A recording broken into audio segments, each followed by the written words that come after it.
I remember doing it, and I remember making the conscious effort, but it really wasn't me, but it was me. It's a really hard thing to really explain. That was Shana describing what she was feeling just after swallowing a handful of pills during a suicide attempt. Shana was the silent superhero featured in episode 17, where we heard about her experience living and working with PTSD and OCD. In this episode, we pick up Shana's story and get into her experience of BDD, and she talks in detail about her suicide attempt. Remember, Shana and I are just two people talking about our personal experience living with mental illness. If you're considering a change to your treatment plan, please consult with your care provider. My name's James Pratt. I'm the host of Silent Superheroes, and I'm really glad that you're here.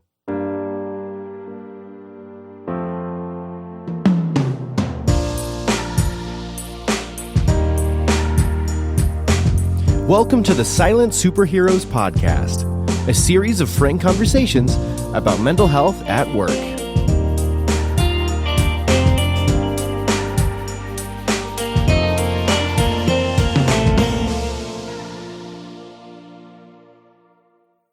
Welcome to Silent Superheroes. I'm here with my guest, Shana. Shana, welcome to the show. Oh, welcome. Thank you so much. I'm so excited to be here. Thank you. And I don't know if we're going to be talking about this, but you are connected in some way to one of my previous guests, right? Yes, I am the wife of Richard. He was here talking about his ADD, and you've known him for quite a long time. I know he admires you, and trust me, I'm really happy to be here and to be with you. So excellent. I'll be editing that nice bit out. No, it's true. So tell me, Shana, what is it that we're going to talk about today? Well, today I'd like to talk about my BDD, and I guess I'll discuss that a little bit later. BDD is body dysmorphic disorder, and it's where you have this visualization of how your body looks to other people and how you feel about it. Basically, you think you are ugly, you are unworthy, you have imperfections everywhere, and you shouldn't be basically out in public. You look in the mirror and you see a monster. It's where you see your body as, face, torso, legs, any part of it as something that's horribly hideous. Everybody's going to see that there's something wrong. They're not going to like you. They're going to think you're inferior. You're not smart. But it's basically all perceived in your head. I have been like this since I can remember. My father really believed that if you were thin and beautiful, you would make it in the world. And unfortunately, I wasn't as thin as my sisters. Right. And so I was not going to be a pride and joy to him. And I was constantly told that. You look in the mirror, and when you look in the mirror, I should say, because there are times when you don't want to look in the mirror. You look, and I always called it a monster because I would see so many imperfections, not just with my physical being, but it was like I would see what's wrong with my brain and why would anybody love me? Why would anybody think I'm pretty? Why would anybody think I'm smart? And it gets to a point where I right now can't even have my picture taken. I don't like to do selfies because when I look, I see, oh, look at my nose. It looks like a garlic bulb. Oh, my eyes, they're just, they're off center. Everything is wrong. Yeah. So it's really, I feel it's one of the more damaging, mental illnesses because there's girls and young women and young men who have this, and they don't understand that it can be helped. You can go and get help with it. You're not ugly. You're not you're not a bad person. It's just the way that you see yourself, and you have to change that. And of course, here I'm saying, you can do it. Yet I'm 54 years old, right, and I'm still fighting with it. Yeah. So it's just my poor husband, we've been trying to, he wanted us to take some photographs, professional photographs. I kept putting it off, and I would cry and say no and no. So it's no fun. Yeah, absolutely. I know with BDD, sometimes people focus on a specific thing. Sometimes it's a more general thing. What's been your experience with that? It's pretty much been always, I would say always my weight, because it's fluctuated up and down. I was tiny and athletic, and I got heavier, and then, back and forth. And there's kind of a stigma with being overweight still right now, where you may not be as good a person because, oh, you're eating too much, or, oh, you're not exercising, and, things like that. And so that's been hard for me, because I just tend to cross my arms in front of my torso. I've been doing that all my life. I've learned to stand to kind of make myself look thinner. I'm curious about how one does that. But. I don't know. It's like you learn how to move your head to make, I don't have two chins. I have one now. But it's just been, it changes sometimes day to day, occasionally, or there's sometimes when I think, oh gosh, people are looking, I got to get a nose job. I don't know how many times I've told Richard, my husband, that, I need to do this. Otherwise, people are going to not want to even give me the time of day. And little did I know that BDD is also a form of, or an offshoot of OCD, which makes a lot of sense. So, but yeah, I think that's probably the one that really makes my life probably hardest of everything. I know that you had some reservations about coming on the show, and I'm wondering if any or all of those things were in play with your reservations. Yeah, the BDD, definitely. Okay. I didn't want to embarrass my husband. Here comes this, really great guy, and here comes his little roly-poly wife. And I just felt really embarrassed, and if I could change it with a snap of the fingers, I would. And regardless of, and maybe I'm just an old dog, so to speak, right now, but it's really hard for me to try to change. Regardless of all the self-help books and the classes that I've been to, the psychiatrists I've seen, it's the most damaging, I think, of the mental illnesses that I have. It feels like it's here to stay. Yeah, it's set up shop, and it's not going anywhere. Yeah. I don't know why, for some reason, the Simon & Garfunkel line, hello darkness, my old friend, except like hello BDD, my old friend in this case. I don't know if I call it a friend, but it is always there. So, But that's kind of, I think, what's the spirit of that line. Isn't it? It's like, I don't know, maybe that's about depression. I don't know. But, it could fit a lot of them. Yeah.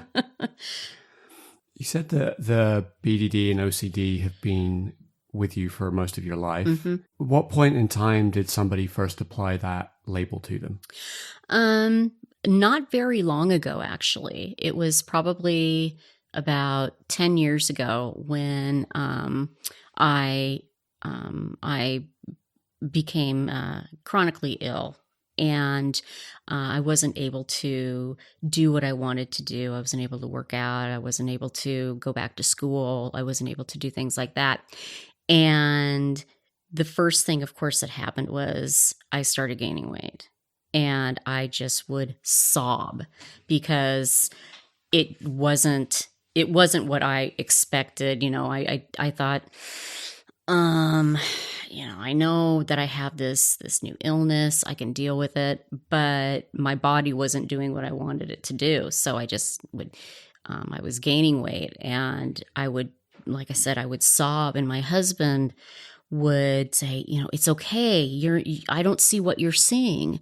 And I really wasn't. It was just a matter of, because I wasn't moving as much, things were shifting and, things like that. I could not see what my friends were seeing. I was seeing somebody who was outgoing and thin and happy, turning into a person who was just obsessive about, oh my gosh, everybody's going to think I'm just ugly. I can't go anywhere. And I did. I pretty much stayed inside and, became agoraphobic for a long time. I would not go outside. I would not even go into the car. I'd have my husband go, if I need something out there. I was talking to my psychiatrist, and she looked at me. She goes, "You are textbook BDD." And I'm going, "What? What is BDD?" And she said, "It's, body dysmorphic disorder." And she said, "It's actually, it's more common in women than it is men. Not a lot of people realize that it's actually around. I've talked to my mom. I've talked to my best friend. My best friend's been with me forever, and without her, I just have to say, I don't know what I'd do." So yeah, she said that you're a textbook case. One of the things that I haven't done yet is I haven't gone in and gotten any kind of plastic surgery. That's one of the other things, that if you have really bad BDD, even if it doesn't matter if you really have a big nose or you don't have a big nose. It's what you think you have, thankfully, mine hasn't gone to the point of I want to go into surgery or anything like that, but it's still there. I'll be looking at somebody in the eyes and I'll go, they can tell my eyes aren't perfectly symmetrical. They have to, and that goes back to the OCD where everything has to be symmetrical. It doesn't matter what.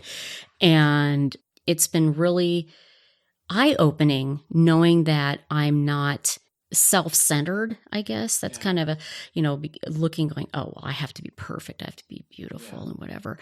But it's really been pretty damaging. There's been times, during my marriage where I think, my husband's like throwing his arms up going, what can I say to you to make you believe me? And it doesn't matter what anybody says. Yeah. It even if it's your doctor, what's in your head is in your head. And until you really start to work with your doctor. It's because your brain is your perception of the world. Exactly. It's the same way with depression. Like, you can't feel yourself better. It's like, I know that I'm okay. I know that I've got a family. I know that there's lots of things that, are great, but I can't feel it. My brain doesn't let me. Exactly. Yeah. It's like this, it has blinds where it kind of peeks through your brain, goes, should I? No, I'm going to stay the way I am and live inside this head and just make life miserable for you. You described earlier, you said it's like looking at a monster. Mm-hmm. And in my mind, I kind of take that somewhat literally. Have you ever had moments where kind of in a close period of time, like it's flipped, like you see yourself as you really are, as I would see you, and then you see yourself kind of as, under the haze of the BDD? I really don't know if I've really ever seen myself the way I should be. The way you are? The way I am. Excuse me. Yes, the way I am. It's just always been something that I will pinpoint and just ruminate over and just go, oh, God, this is just so, you're just so horrendous looking, and you're just so, why would anybody want to look at you? Cover your children's eyes. Here she comes. It's a monster. Or I've been, told the things that you can do. Look in the mirror, say, I love you.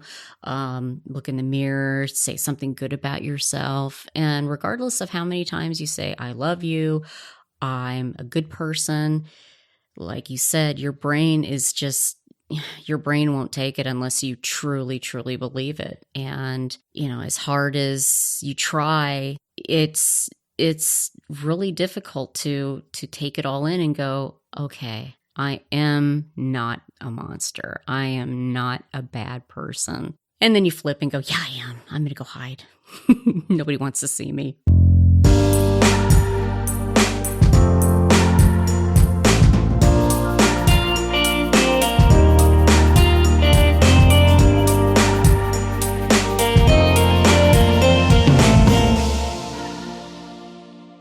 I didn't know anything about BDD before recording this episode. I wasn't really sure what to make of it. Can living with BDD really be a big deal? Everyone has things they don't like about their body. It took me about 5 minutes sitting with Shana talking about BDD, and I understood that it is a big deal. I'd fall into the trap that so many people fall into with mental illness, projecting their own life experience onto somebody else's illness. Is depression real? I've been sad before. My mind wanders. If someone with ADHD really tried, they could concentrate. Fortunately, I didn't just fall into the trap. I also climbed out. I sat face to face with someone with a condition I didn't understand and listened to them and asked them questions. Shana lives with PTSD, OCD, and bipolar in addition to her BDD. Managing all that can take its toll, as it did for Shana when last year she attempted suicide. You have a lot of awareness about these conditions. What are the things that you've tried? There's not like I've have read, and my doctors told me that there's not really any medication regime that really helps it, like there would be with depression and anxiety and things like that. So it's more of a cognitive approach. Like I said, I've tried DBT, and that has helped a lot. There was again dialectical behavioral therapy. Yeah. It's a mouthful, but what I love about it is just kind of it's from the UW. I love Washington. I love Seattle. Uh-huh. Anything that has to come out of but yeah, it just you can't really take any herbs. You can't do aromatherapy. You can't do anything like that.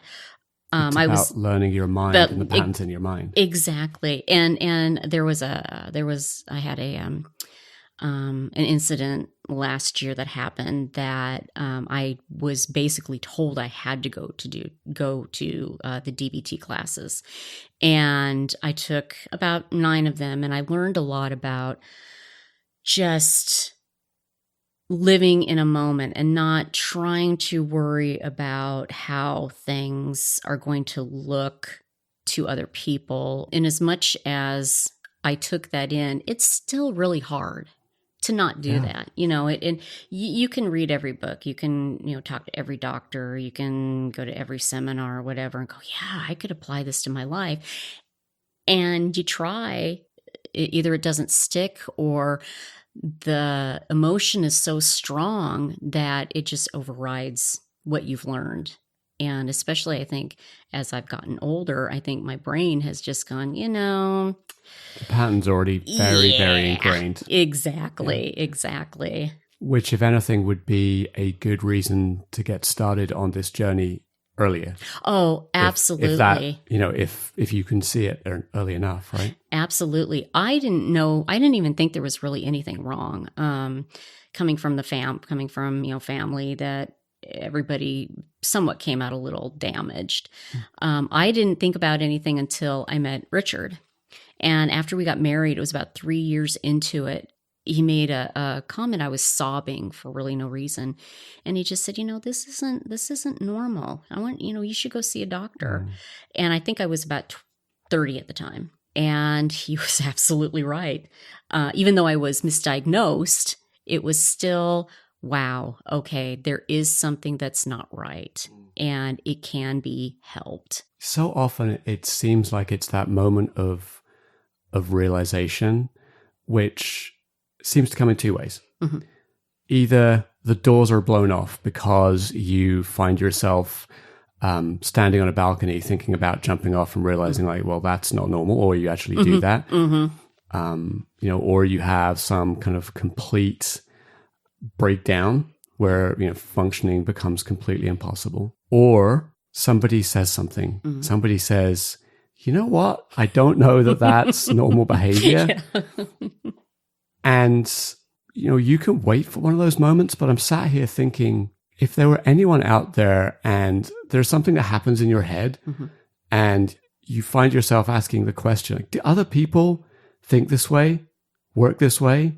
Feels like just go tell a few people and ask them, because like you, I went through a kind of half a lifetime of kind of just assuming everyone had the same crap going on in their head. Exactly. Yep. And it turns out that there are a lot of people because they have the same condition as you, but there's also many, many more people who don't do that. Yeah. Yeah. And that's what I thought. I thought everything that I was feeling was absolutely normal. I thought it was okay to start crying if you drop a meatball on the floor, or which actually did happen. Or that, you were afraid of people if they yelled at you, or things like that. I have to say, I really think that Richard was my savior, because I don't know where I would have been now. I may not have even been around. So, he's my rock, and sometimes in a hard place, but Thank you, Richard. You mentioned an incident last year that caused you to go to DBT classes. Mm-hmm. What was the incident? I attempted suicide. We had a life change. Basically, it was decided that we were going to move to another city and out of a house that I loved. And for me, that was just way too much to handle. I felt helpless. I felt like I didn't matter. And my thought was, well, if I don't matter, it's pretty obvious. And I just thought, I don't want to be where I am anymore. I want to be back where I used to be. I want to be back in my home. I want to be where all my friends are. And so I texted my friend and I said, I just can't do this anymore. And then I texted Richard and told him to tell my mom that I love her. She's my best friend. And I grabbed my pills and I took 50 Klonopin. And there are still times that I wish Richard hadn't pounded down the door, because the feelings come back. But again, he was my savior. He came and I remember I was upset with him. Here I am. He's on the phone and trying to get calling 911. And I'm upset because he's not over there trying to talk to me, trying to, hug me and hold me. No, he's on the phone, for Pete's sake. So doing what we can all agree was the right thing at that time. Yeah. It was one of several suicide attempts in my life. Yeah. And this was the closest I ever got. What are the effects of taking 50 of those tablets? Well, with the Klonopin, of course, it's a benzodiazepine, and I take it, or I don't take it anymore, but I was taking it for panic disorder. And it was so quick. It was just handful, and I just started getting very sleepy. The EMTs, they were trying to keep me awake, calling my name all the time. And I remember saying, why are you calling me by my name? Don't. Because that's another thing I think with PTSD. It's hard for people to hear their name being called, because it's it reminds them of that authoritarian or figure who's like, George, come over here right now. Whereas I always tell Richard, just call me by my pet name. I really don't want to hear my name. But yeah, they were trying to keep me awake. I don't remember much. Richard said I was saying some interesting things as I'm being gurneyed out to the to the ambulance. We got there to the hospital. I remember them saying, oh, well, we need to take her shirt off. And I remember going, I'll do it. And that's the last thing I remember. Basically, it was shutting down everything. My breathing, my throat was collapsing. They couldn't pump my stomach because it would be going back into my lungs. So they just let me ride it out. Yeah, they injected me with, I can't remember, a roofie, the drug. Rehypnol, thank you very much. And I don't remember anything, thank goodness. But Richard shows me the picture of me wrapped up like in a little cocoon in the ER. It's really surrealistic because I look at the picture and I don't see that's me. It's like just a person in a blanket wrapped up. But I didn't realize just what the extent of how many people it touched, because Facebook can be good, bad, whatever. I had posted something when I was in the hospital. I said, oh, I did something stupid last night. And my friends are going, what did you do? What did you do? And I go, well, let me just quickly answer you privately because I don't want to post it. And I think the comments I got were, oh my God, but you're always so happy. Oh my gosh, I thought, you're always laughing. You're in such a good mood. And it's like, yeah, but yeah, you don't get to see my inner life. No, yeah, you don't get to see the real me like a lot of my really close friends do. Yeah. If you can remember, you said, it took a few handfuls of pills. Mm-hmm. Things started to get slow. Mm-hmm. What were you feeling at that time? I was actually I remember feeling very serene. One thing I do remember when I was at the hospital, they were getting me, pushing me into the emergency room, is I remember seeing these colors, and it was like in a fan pattern.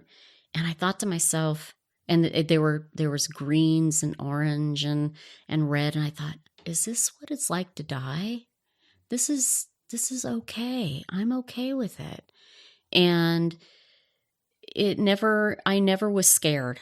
I think once I had taken the pills, I never, was going, oh, Richard, hurry, please get the ambulance here. There was no regret. No, it was just a feeling of, I'm going to be okay. It's okay. I don't have to worry about it. I don't have to hurt anymore. I don't have to, feel bad emotions anymore. I'm just going to go to sleep. And, it was, and in as much as, people talk about suicide and attempted suicide, I still felt really, after everything, I still felt really embarrassed that I even tried it. Yeah. And it almost worked. Let's put it that way. So. One of the inspirations for this podcast was a friend of mine who committed suicide. And when I tell people that, they always say, oh God, I'm sorry. Mm-hmm. And, of course, losing somebody that you care about is really difficult. Yeah. But I also think about, I know the pain that she was in. We talked about it a lot. And I'm glad for her that she found that peace. Mm. I wish that she'd been able to stay with us longer, but, I think she probably had that moment of like, oh, thank God it's going to be over soon. I'll be at peace. And I'm glad for that, because in some ways it was better than the pain.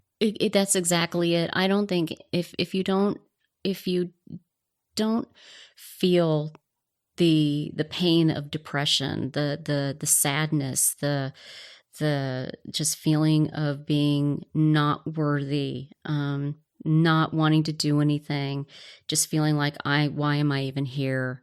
Then I honestly, I know there's the religious aspect of it of, you shouldn't be doing it, but I totally understand if having had those feelings, and if I had a friend, sadly, who did that, I would understand. And I wish more people would understand and not put that stigma on suicide. I remember doing it, and I remember making the conscious effort, but it really wasn't me, but it was me. It's a really hard thing to really explain, but I knew that, okay, all these years of pain. And when I was in high school, I was writing suicide notes. So, and I wanted, to just end it all. And it's going to be okay. You're going to be fine. It wasn't, oh my God, what did I do? What did I do? So it's not only, it's actually a physical pain too. It's emotional and it's physical.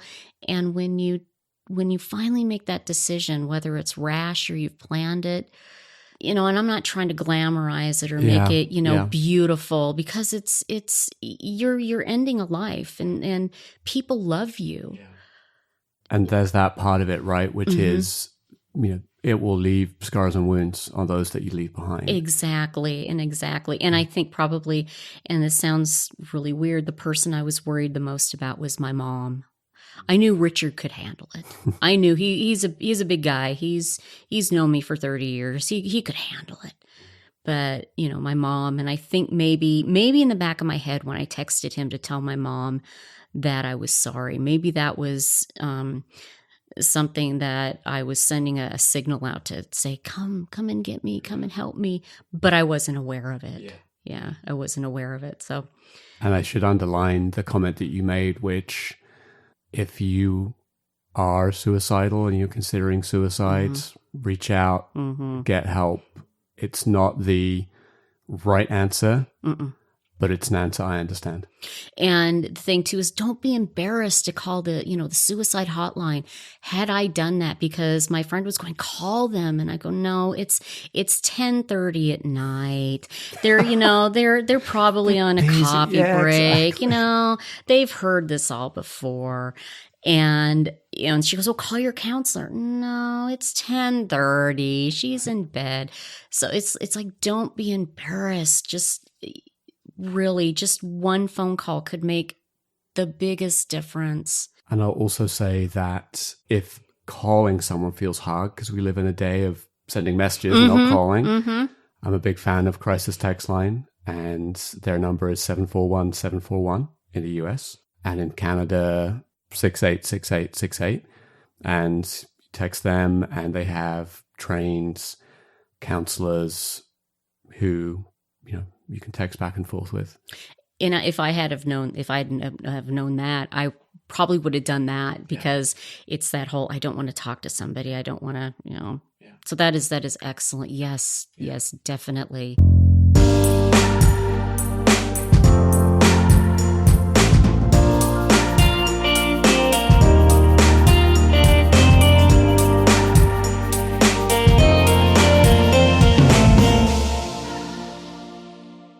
As I already said in this segment, one of the reasons I created Silent Superheroes is that I lost a friend to suicide. I remember finding out as clear as day. A mutual friend shared the news, casually, and I immediately went into shock.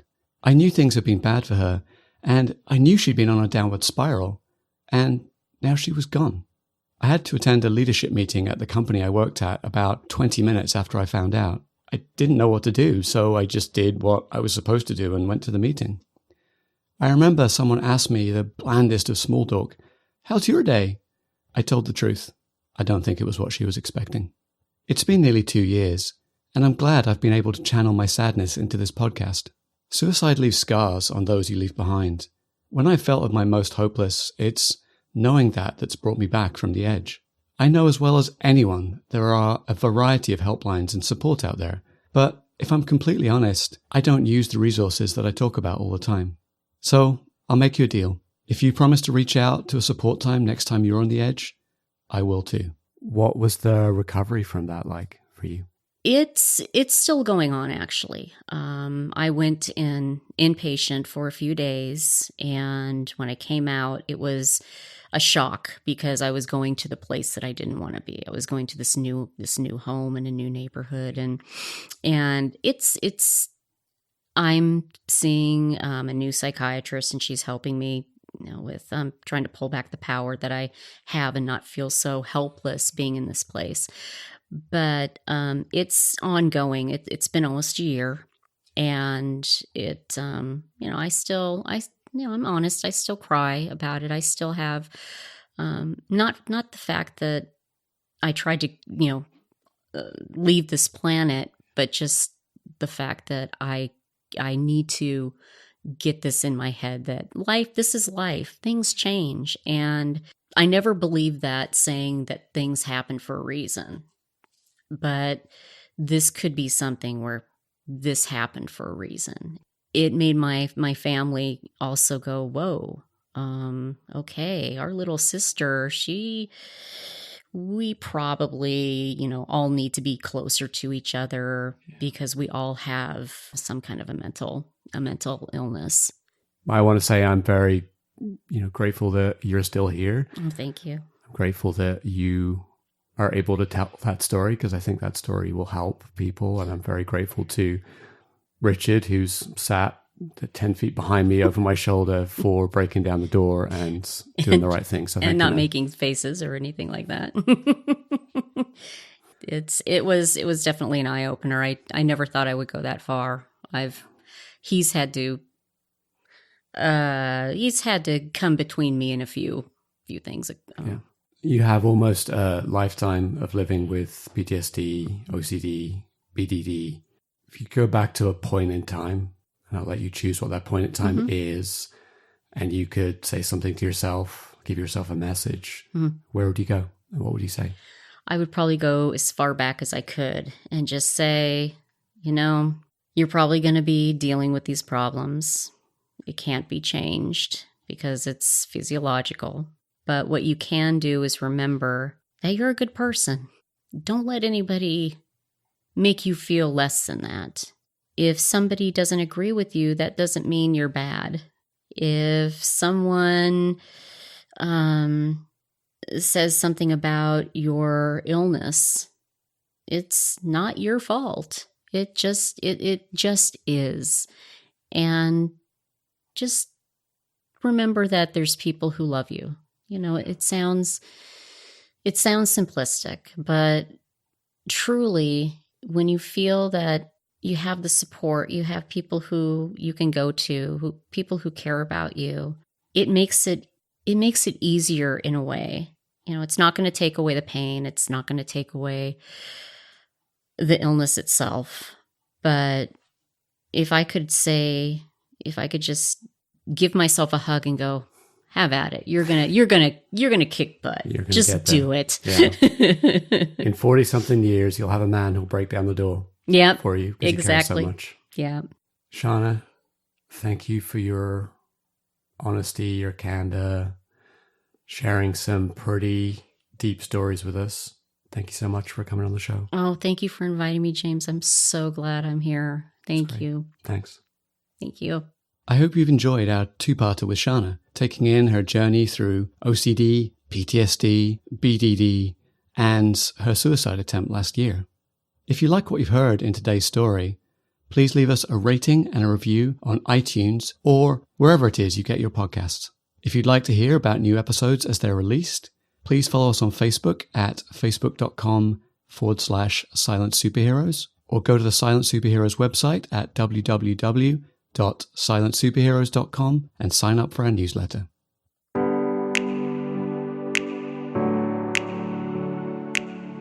Take your mental health seriously.